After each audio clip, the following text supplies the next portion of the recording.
Alright, Bryce here from Taylor Projects. We're back for another update at 124 Diana Ave. As you can see, a lot more to look at, so we'll go take a look.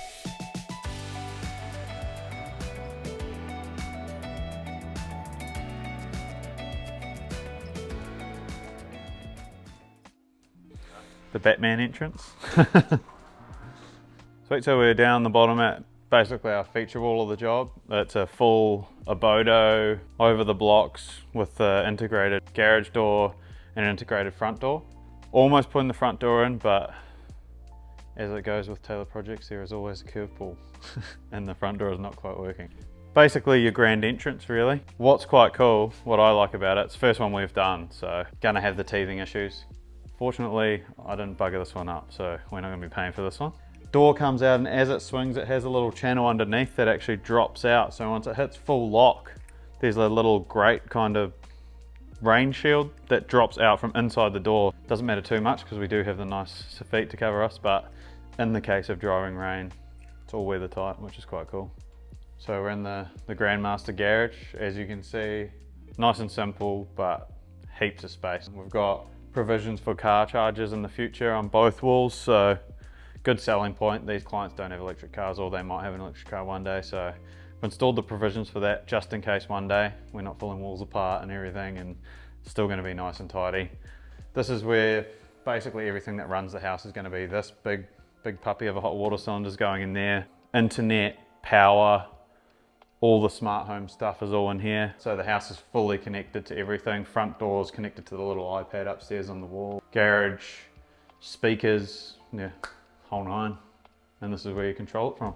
Sweet, we're up the top on our, what was a membrane deck. We've got a outjaw system, which is a aluminium decking system, basically proprietary, that sits on top of that membraning.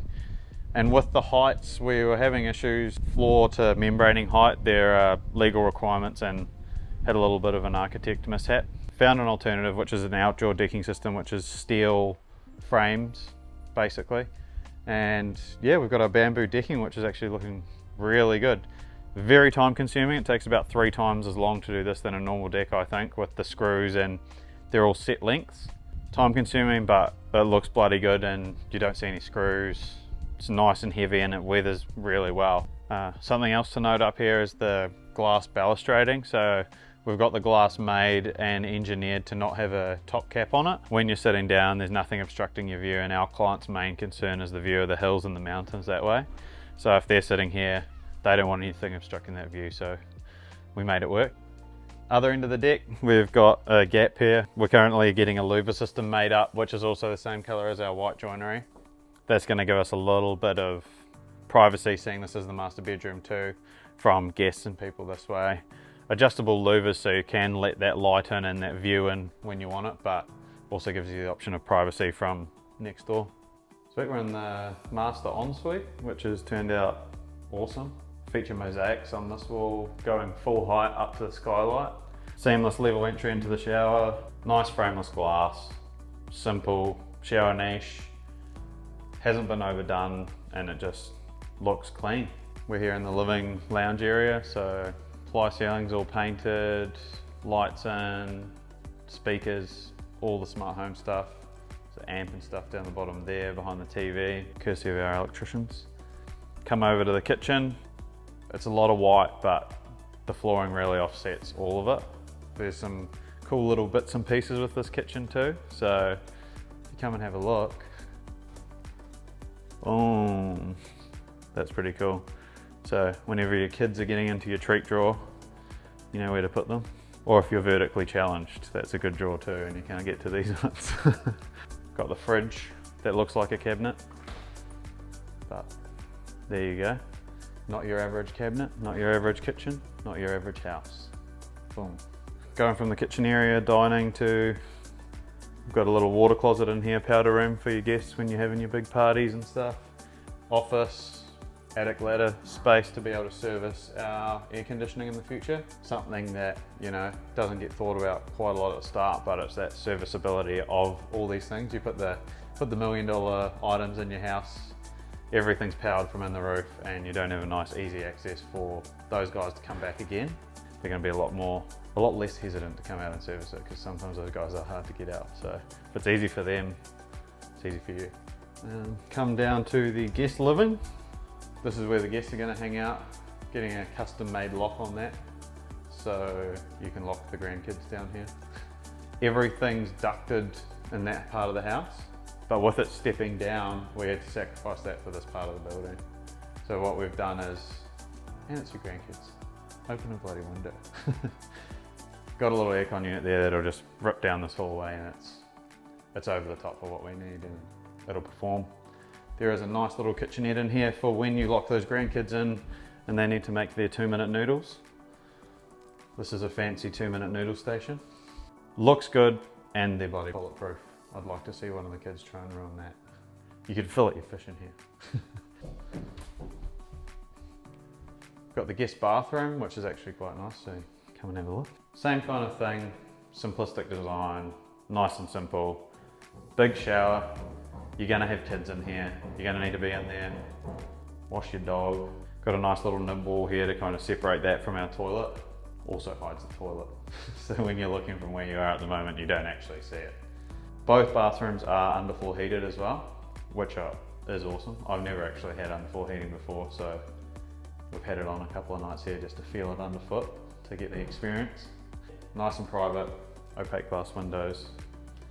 Keep it simple. Then we come up to the first guest bedroom, where we are going to have the louver system installed. So this is going to be kind of like a privacy screen that can also open up. So open up onto the deck, open in, real nice open flow. And then our last guest bedroom, couple nice pendants, big slider out to the deck. There's going to be a lot of indoor-outdoor living here, and I'm assuming these sliders are going to be open all the time.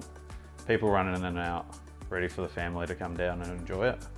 These are the money makers around the posts. So the boys came up with a good idea. It was all hidden and clipped, so you can't see the screws. So a little bit of working out in terms of how we were going to do this, nogging, fixing, holding it there without screwing from the top, which is your kind of stock standard way of doing it. Something so small can make a client extremely happy, and it has. We've actually stepped this deck down to not be high enough off the ground to need a balustrade. So balustrading comes, we're going to bring the balustrading down these steps and then down this side of the bottom steps, and then no balustrading over here. This ground level's just got to be brought up a little bit because it's been excavated. Yeah, and it's turned into a big and bloody good deck. Back out the front, almost missed it. We're on the deck that was not supposed to happen. Landscapers came in, did their concepts, did their designs, and came up with a really cool idea of having a deck kind of here to break up this front entranceway, because it would have been a bit too much concrete. Yeah, there's going to be planting here and here.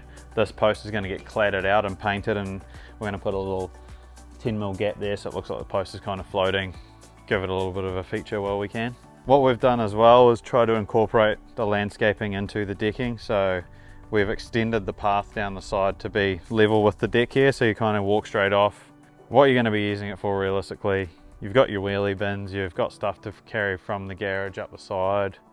You don't want to be stepping up and down too much, especially in the dark. We've done that, and the clients asked us to box up all of the driveway and pathways just because there's a little bit of trust there, which is always nice. So the boys have done an awesome job with this pathway, probably a little bit over the top looking at it, but it's not going to bloody move, so it will be good. We've got some landing at the back, some steps that are pre-built that will just knock on once the concrete's done. Get the baseboards finished, some underfloor access for the house, and yeah, she's starting to come to be a finished product.